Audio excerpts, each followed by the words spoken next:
Hey everybody, it's Marie from Buffalo. I'm super excited to be here, and here with me virtually is Kim Marie McKiernan. I'm going to bring her on in a minute.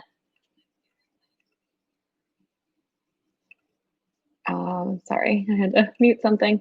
Um, but holding this event virtually has been super exciting. We've all learned a little bit.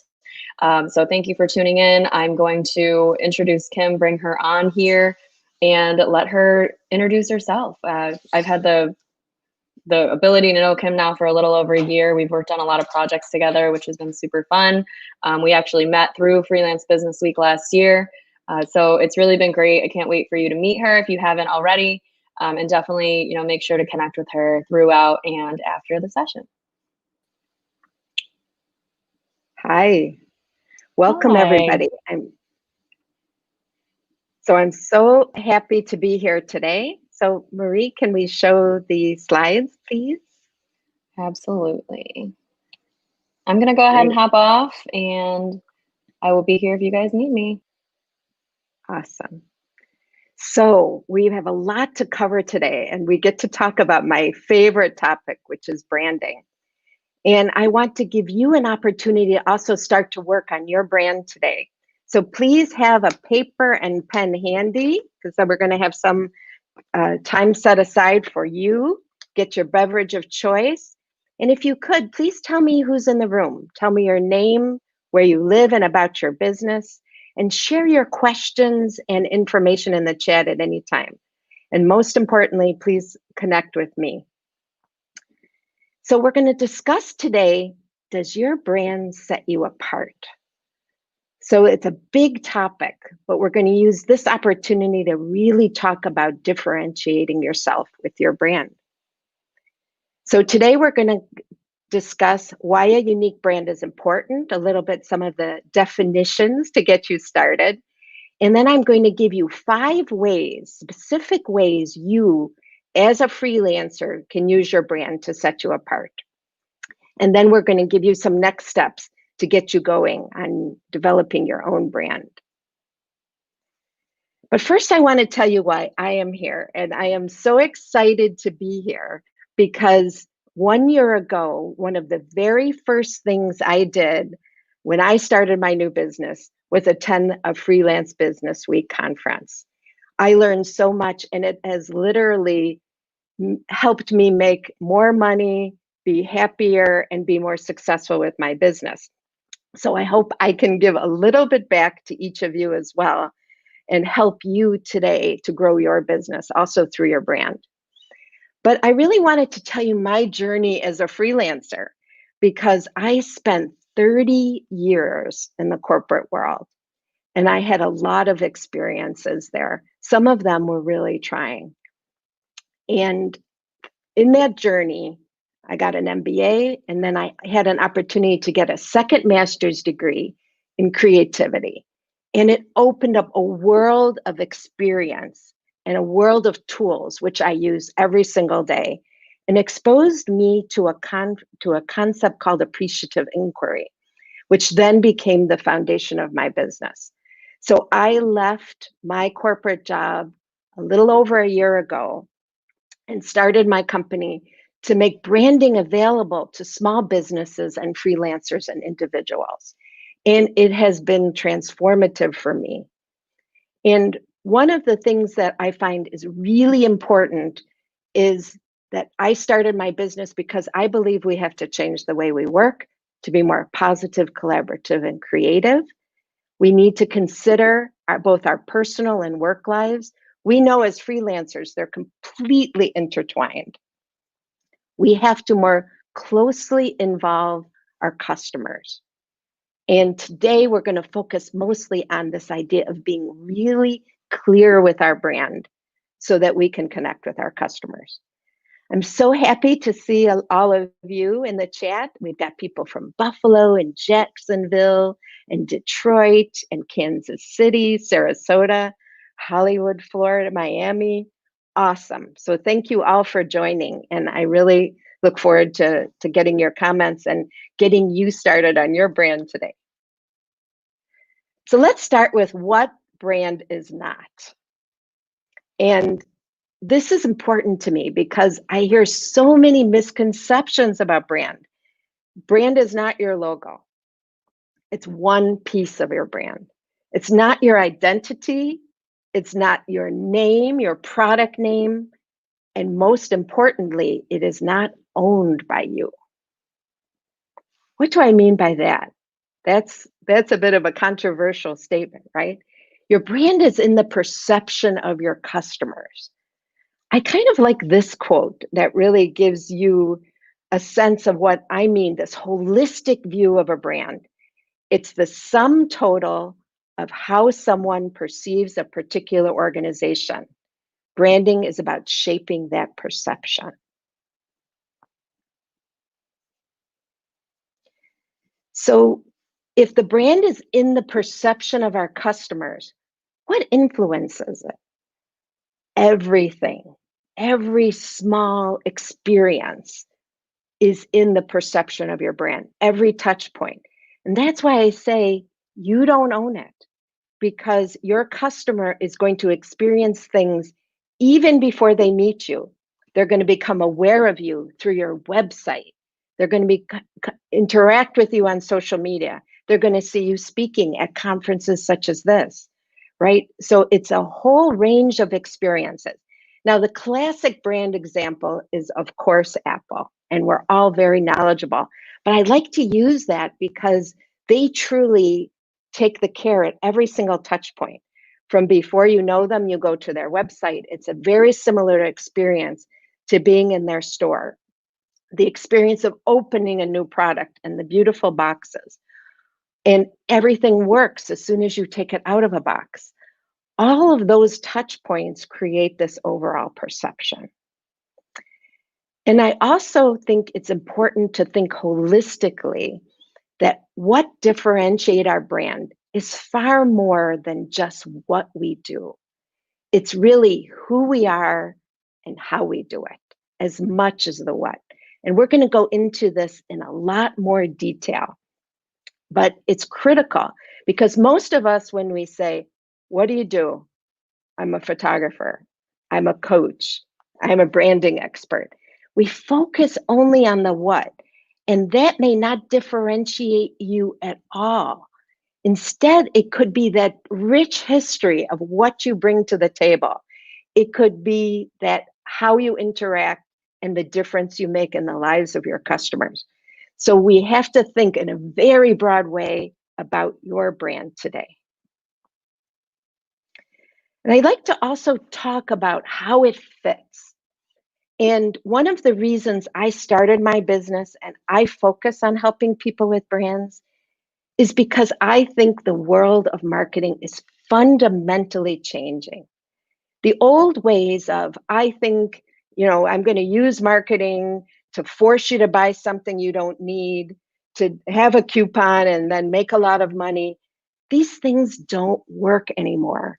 Now, the real way to grow your business is to really start with your brand and to attract those customers to you that do business with you and want to do business with you.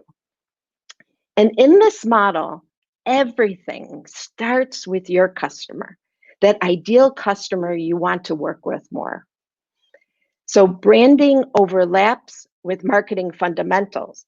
And by that, I mean website, social media, those assets that are so critical to your business, right? But it also overlaps with what we call campaigns, those things that you do to attract new people to your brand. So those three elements work in conjunction all the time. But I encourage you to really start with branding before you do the other two, and then you have alignment among all of them. Again, all centered around the ideal customer. We're going to talk in a minute, but some other terms that you hear a lot are messaging. And messaging is how you tell your story of that brand in your marketing fundamentals, like your website. Content are materials you use that are really attractive to you're going to get you some new customers that are going to learn about your business. So this becomes our marketing ecosystem. But starting with the brand and your ideal customers is the right way. I'm going to tell you a little bit about my process, because as we discussed today, I'd like to share with you what I've found really works with working both with large corporations. I learned a lot, but I was able to take that same expertise of working with some of the top brand people around the world to help lots of freelancers, individuals, and small businesses to grow their business by starting with their brand. So I call my service Build a True Brand.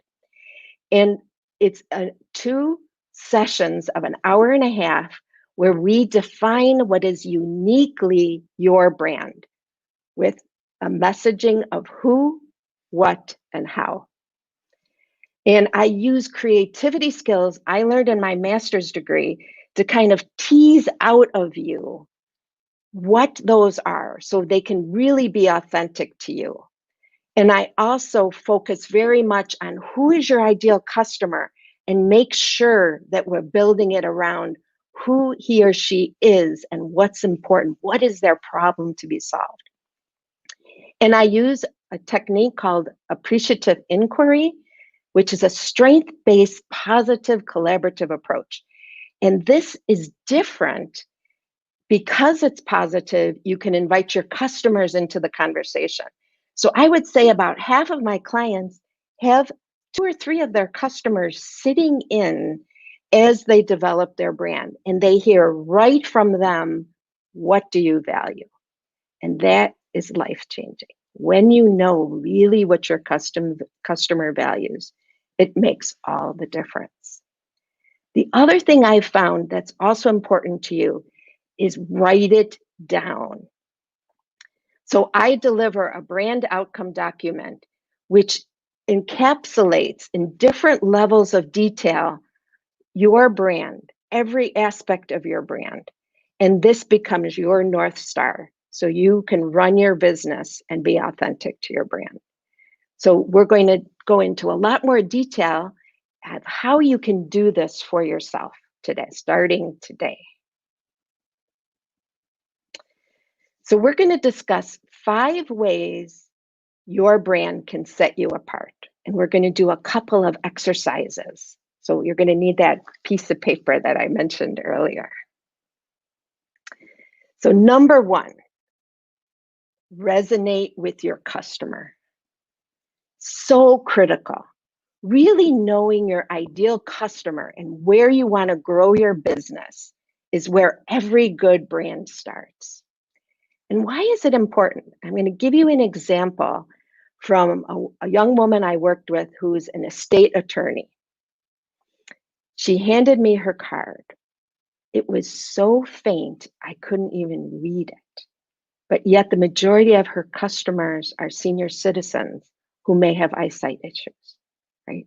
If you don't know who that customer is, how can you really have that conversation with them?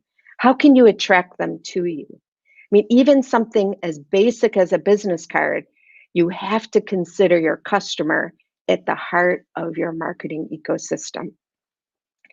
And I also like to think about it as a conversation. When I first started my freelance business, the thing I was most worried about was sales. Now, mind you, the Freelance Business Conference has helped me a lot with that. But I was worried about it because I thought, oh my God, I'm going to have to like force clients to do business with me and sell myself constantly. But I had a individual I worked with who said, think of it as a conversation. How can you create more conversations that are meaningful? And if I thought about it that way, I was comfortable because I love that part of the business, having conversations with clients and really learning about your business. So if you think again about it as a conversation, you're also going to agree to meet where that customer is. If that customer does not ever like Facebook, then you cannot force them to be on Facebook. You have to have that conversation where they're at. So knowing where your customer is at is everything. Really, really key to an authentic brand. We're going to go to number 2. And this is where I'm going to get you in the action of starting to think about your brand. So I mentioned earlier this concept of who, what, and how. And I mean really holistically. So the who of your brand is your history, competency, personality, values, and beliefs. It's all those things. And for freelancers, I find their personal brand and their business brand are intertwined completely. Now, larger companies, sometimes they're different, right? They may reflect a founder or they may reflect a history. But for you, knowing fundamentally those things that set you apart, the who is really critical. And I'm going to give you an example of that in terms of one of my clients. So my client is a great portrait photographer. She has a tremendous history in education. So if I just talked about her what, there are a lot of photographers in this world, right? But when I start talking about her who, her degree, her 20 years of experience, her commitment to her values and beliefs, you start to get what really makes her different. The how is really how she can make somebody so comfortable, even a teenage boy becomes comfortable and smiles his natural smile because of her humor. That's the how of her business. So if we only focus on the what, you're not really going to capture what differentiates you and makes you special. But there's a lot you can do on the what as well. We talk about services or products in a lot of detail. What are the attributes of those services? What is your price, quality, and value? You can set yourself apart in any one of those parameters depending on your business and what's important to you. And an example of that is a client that I'm working with who's an illustrator. So again, there are many illustrators, but one of her attributes is that she focuses on social justice. So she sets herself apart in terms of her attributes and how she goes to market with this very important part that's closely aligned to her belief system and her who. The third piece of this is the how. So by how we mean your marketing. What are your alliances and associations? What is your environment? Where do you work? Like what's important to you? In all of your customer interactions, what happens that's so special about you? You know, what's your equivalent to that photographer's making people smile their genuine smile? What is your how that really sets that interaction apart? And I also go through touch points. So what are those experiences that they have with you? You know, we talked a little bit about Apple, right? So what happens when you go to the store is very important, but it's also important what happens before they even meet you and they see your website, for example. So when I speak of brand and when we start to work on your brand now, think very holistically about all of these aspects. So now I'm going to ask you to start working on your brand. So I'm going to ask you to do what I call the core essence exercise. So one of the key things of the who is your personality. But do we know our own personality well? Sometimes we don't, right? I mean, there's a concept in appreciative inquiry, my field, called reflected best self, with the idea that sometimes through others that we work with, we get a perspective. I mean, isn't everybody good at brand? No, right? I'm good at it because I've done it and I have a passion for it, but I may not know that I'm better at something or another. So I'm going to ask you to do this exercise with me. So get your piece of paper and your pen. Please write down on your paper 3 words that describe you. I'm going to also ask you to do some homework later. I'd like you to text 5 to 10 people you know and ask them for 3 words. So this is where that reflected best self comes in. What is their perspective on you? And here I'm going to ask you to do for you versus your brand, because I think it's really helpful as a freelancer to do that self exploration, right? Because of the intertwining. So I am going to give you 1 minute and I'm going to be quiet for 1 minute. I'm going to set the timer and I would like you to write the 3 words that describe you. And if you feel comfortable, please share them in the chat.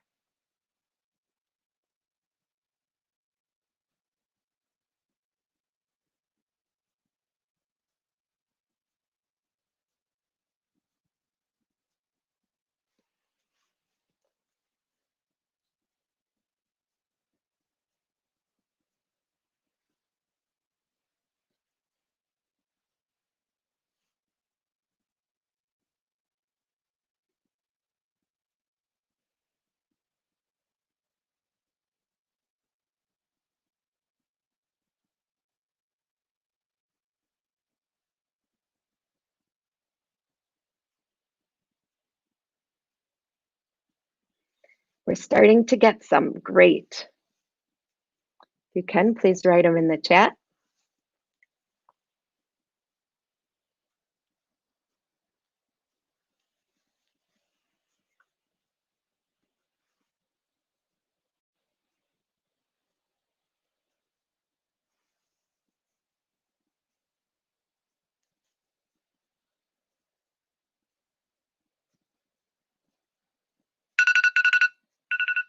Okay, 1 minute is up. So we've got some good ones here. So Devin, passionate, authentic, personable. Lynn, strong, compassionate, visionary. Diane, smart, quiet, curious. Shravis, thorough, passionate, innovative. Angie, fun, confident, intelligent. Sheldon, disciplined, pragmatic, assertive. Shelley, bold, inspiring, authentic. Brandon, sure, open, compassionate. Emily, authentic, safe, play.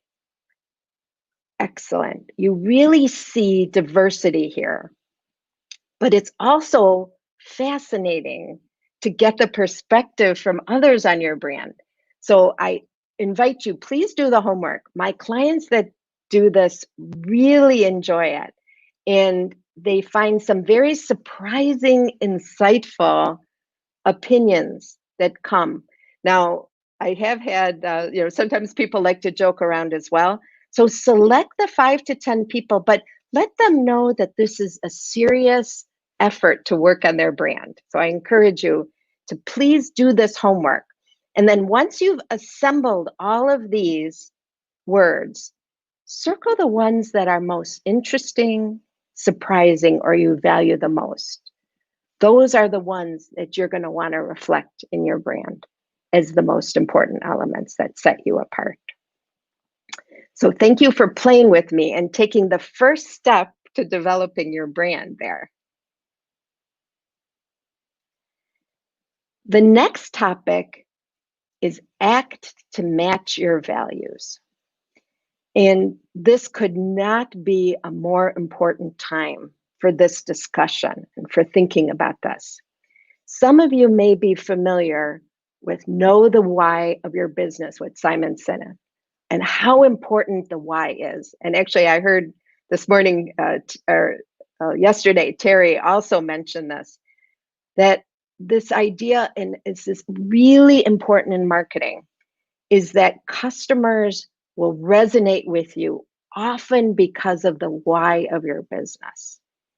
And I believe with COVID and a lot of what we're seeing as trends, that at this time, more than ever before, people are looking to connect with purpose-driven companies.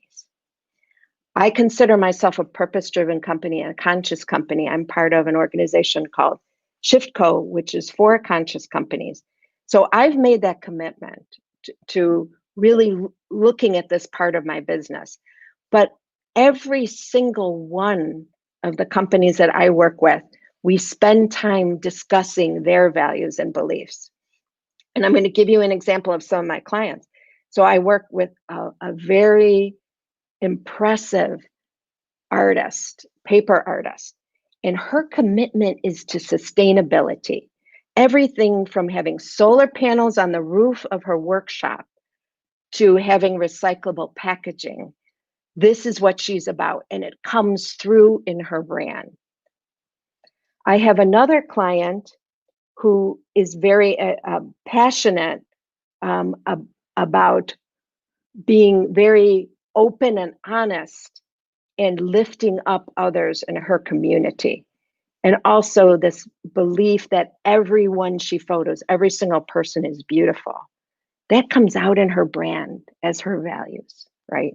And I also mentioned that an illustrator whose passion is Black Lives Matter and activism that is central to her brand. So even if this is not central to what you do, there are some ways you can incorporate, for example, diversity as part of what you do.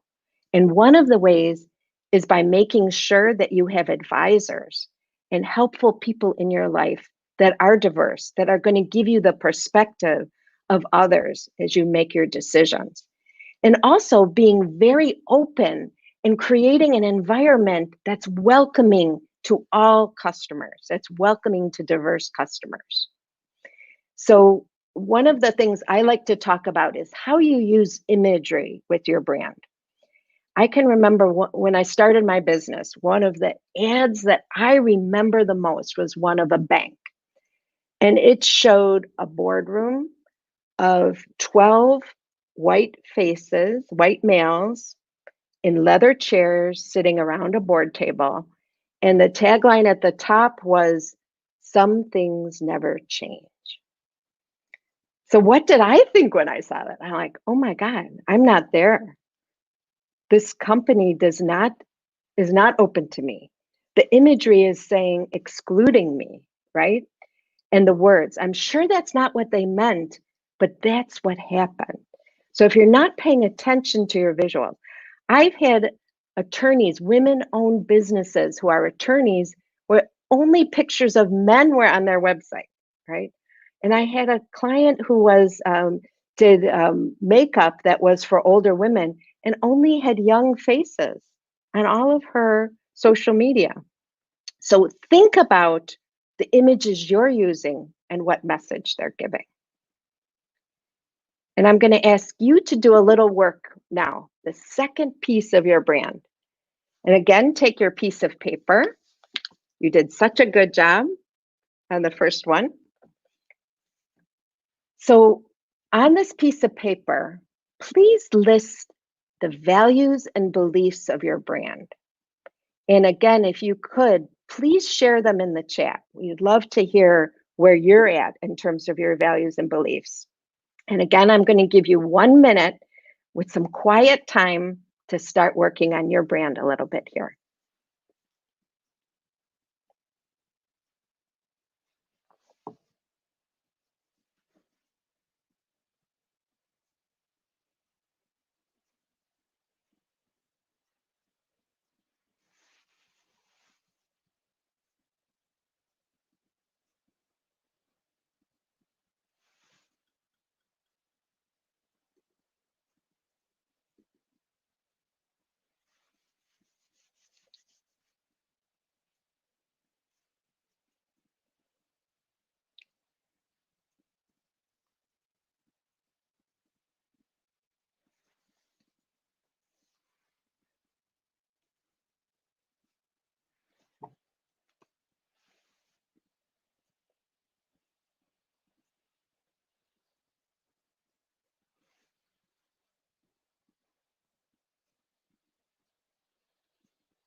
Great. So our minute is up. I know that's not a lot of time for such an important topic, but if any of you would like to share some of your values and beliefs in the chat, I would welcome that.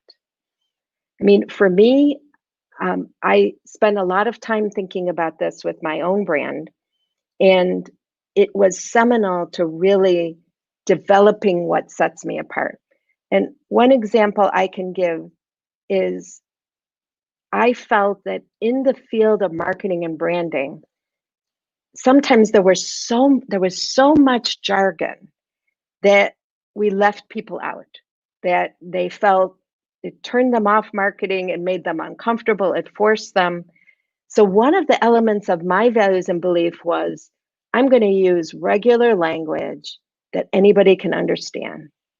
And it helped me come up with my tagline, which is meeting you where you are and taking you where you want to go. So if where they are is not with an MBA in marketing, they can still do this work. So anyone, any freelancer will find benefit from this opportunity to really work, consider their values and beliefs as part of their brand. So here we got, so Shelley Ann Wilson Henry said her consultancy is based on the premise of why. Awesome. I love to hear that. Angie, encourager, feminist belief that we all have strengths and equality. I love that. That sets your brand apart for sure. Travis, taking unconventional approaches to generate experiences that generate sales. I love it. You can really see how this why of your business, this values and beliefs sets you apart. No one else can say that the same way, right? Really, really important. But again, I know that this is not a lot of time. 1 minute is not enough time to really develop your values and beliefs. So please do some homework. Please really think about this over the next couple of days. And I'd also like you to write down some things you can do to bring your brand to life, bring these beliefs to life in your brand. What kinds of things can you do, like that artist, to kind of show sustainability as part of your DNA? Or like my illustrator client who chooses to devote a lot of her art gift to an activist subject matter. What are those things you can do to bring your brand and beliefs to life? So I think this work is deep, but very, very important. So the next topic is reward loyalty. So one of the things I do, have each of my clients do, is walk through every single touch point for their business. And this varies a lot. You could have minimal touch points or a lot of touch points. It can vary a lot now by this idea of going virtual. That touch point has changed for all of us, some good and some bad, right? But it's not about good or bad. It's what is it? What do you want the experience to be of your customer? Can you give that same experience, that same value? So really taking the time and walking through, what is the experience like when they don't even know me? What is the experience like of sending a proposal? You know, all of these elements are critical.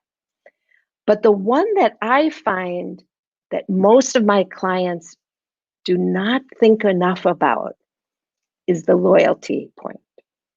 So after someone does business with you, what do you do to reward their loyalty? What do you do to make them be someone who refers, to be passionate? So I mentioned to you, I'm part of ShiftCo.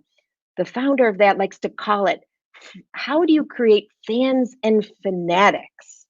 Well, those fans and fanatics are your best customer, but yet most of my clients do nothing for them. And it doesn't take a lot. It really doesn't. So for me, one of the things I do is after I finish each engagement, I send a handmade thank you card to each client. And I cannot tell you, they remember me for that. And another interesting touch point is my mother is an artist, 87 years old, and makes handmade cards, and she makes them. So it is a touch point that means something to me, and they know it, right? So that's one way I do it. Some people offer discounts. Some people offer small gifts. But at a minimum, you should be communicating with them. You should have a system for staying in touch with those loyal customers who are your best. So think today, what are some things you can do to make sure that that touch point of follow up with your loyal and best customers is there? So the number 5, be true. And this is so important to me that I actually name my service Build a True Brand, because we are all very intuitive when it comes to brand. We spot any inconsistency as we go, right? And if a founder of a company, you as a freelance business owner, is not comfortable, you won't use it. You won't do it. And I'm going to give you an example. One of my customers, it was a husband and wife business where the husband was one of the preeminent repair people for European high-end motorcycles. I mean, one of the absolute best. He studied in the Ducati factory. Awesome. So if in the brand I had put, he's the best repair guy in the world, more knowledgeable than anybody else, it's true, right? But he's a humble guy. He would have been mortified to say something like that. And if you're not proud and out there to say it, then you're not going to use it, right? So in his brand, we put down that he is an artisan when it comes to European motorcycle repair. And that he's comfortable with. It implies the quality, it implies the attention to detail, and the thoughtfulness that is this man, right? So your customers will know if you're putting something out there that isn't true. So taking the time to really look at the who, what, and how of your business so that it's true to you. And I tell my customers, if when I hand you that document, you say, yes, that's me, then we are successful. And nobody else can say that's them, right? So that's being the true brand. And I hate to tell you this because my customers hate when I tell them this, but brand is also the art of saying no. No, thank you to customers who don't fit you. So if you are a photographer who caters to an exclusive group, who values your experience and education, then you can't be the cheapest one on Thumbtack. It's not going to work. You have to say no to some segments that don't fit your brand. And you have to be comfortable with that. And Terry talked a little bit about that yesterday as well when he talked about LinkedIn. It's really true that to know yourself and to really be committed to your brand means you're sometimes going to have to say no.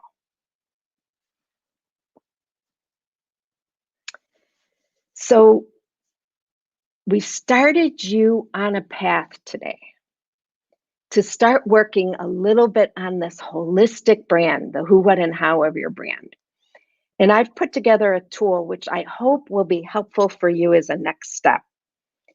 So on my website, I've created a brand assessment.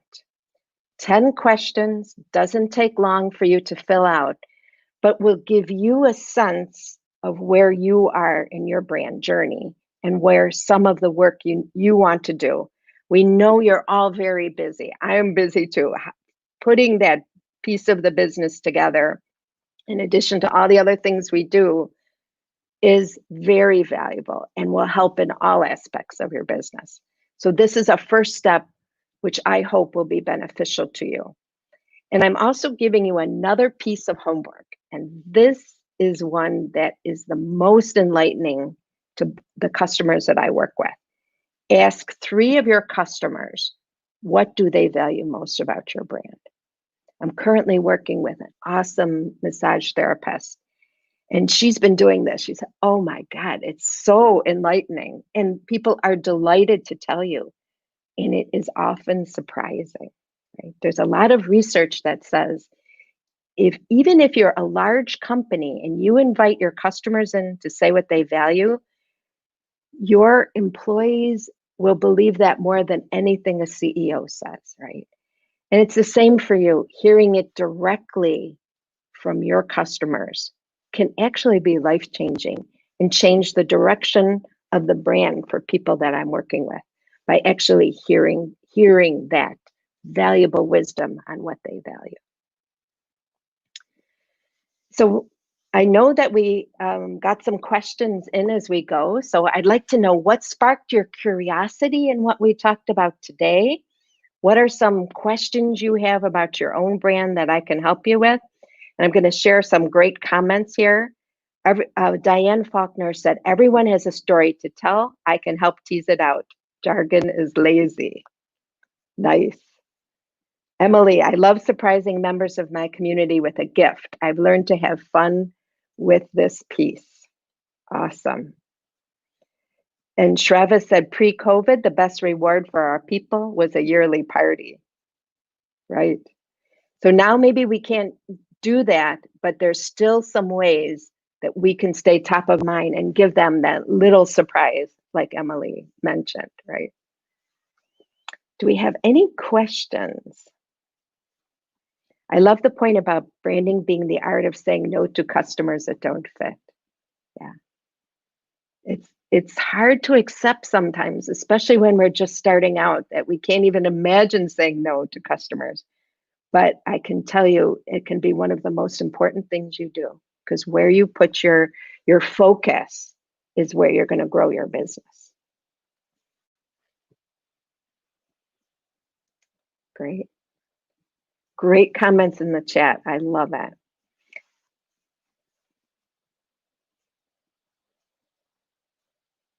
Good.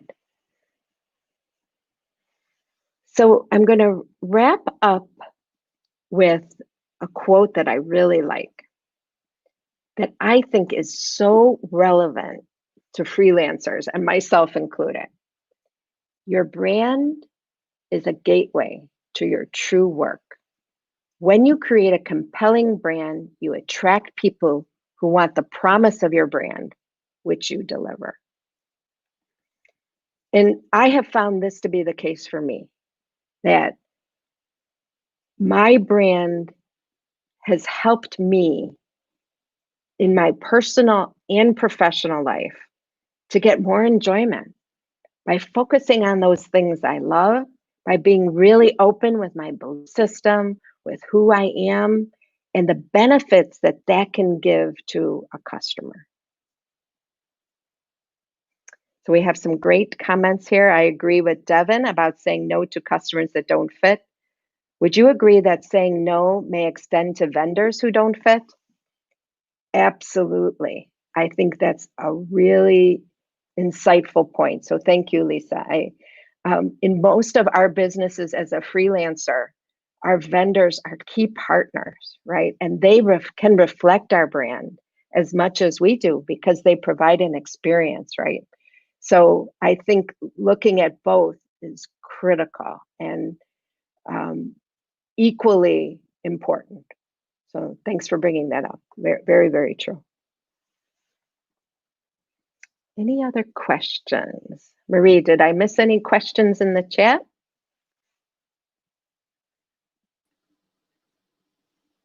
I'm coming back. Hi. We just missed one here from Travis. How would we go about defining our customer's journey? Any recommendations on that?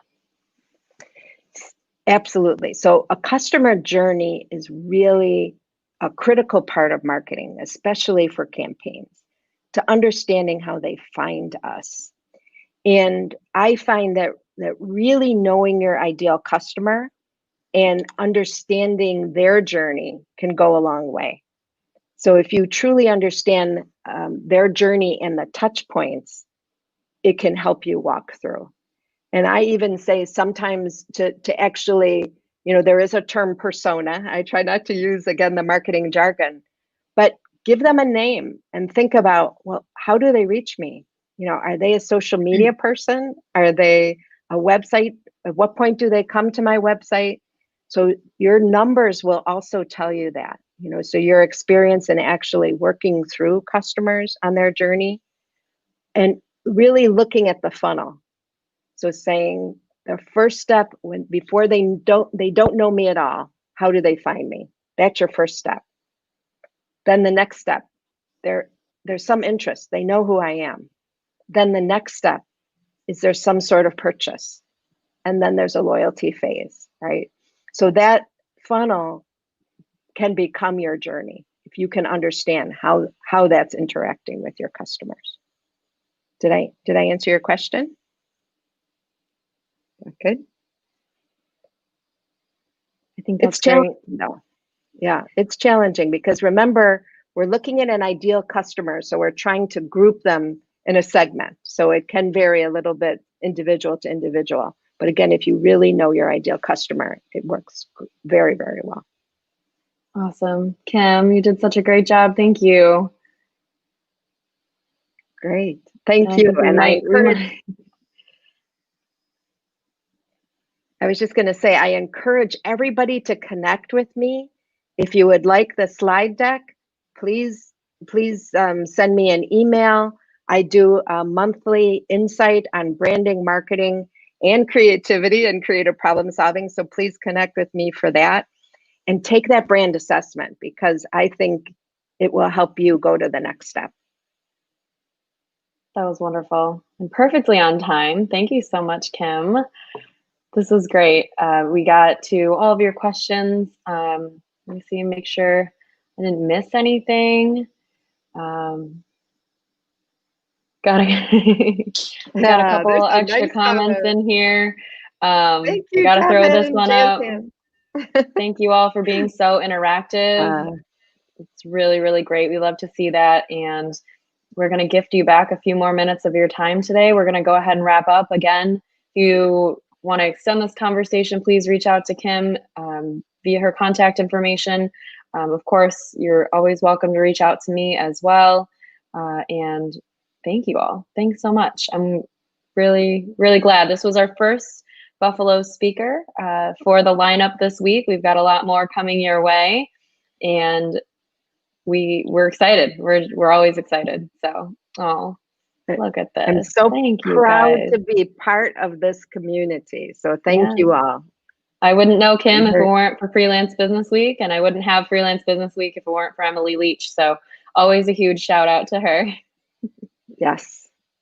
Thank you, Emily. Awesome. You've made a big difference in my business. You really have. My life, definitely. Awesome. Well, I'm going to go ahead and end this, and I will drop my contact information in the comments. We'll go from there. Thank you, Kim. Thanks so much. Awesome. Thanks, Jazz Hands. We'll see you all throughout this week. Okay. Thank you.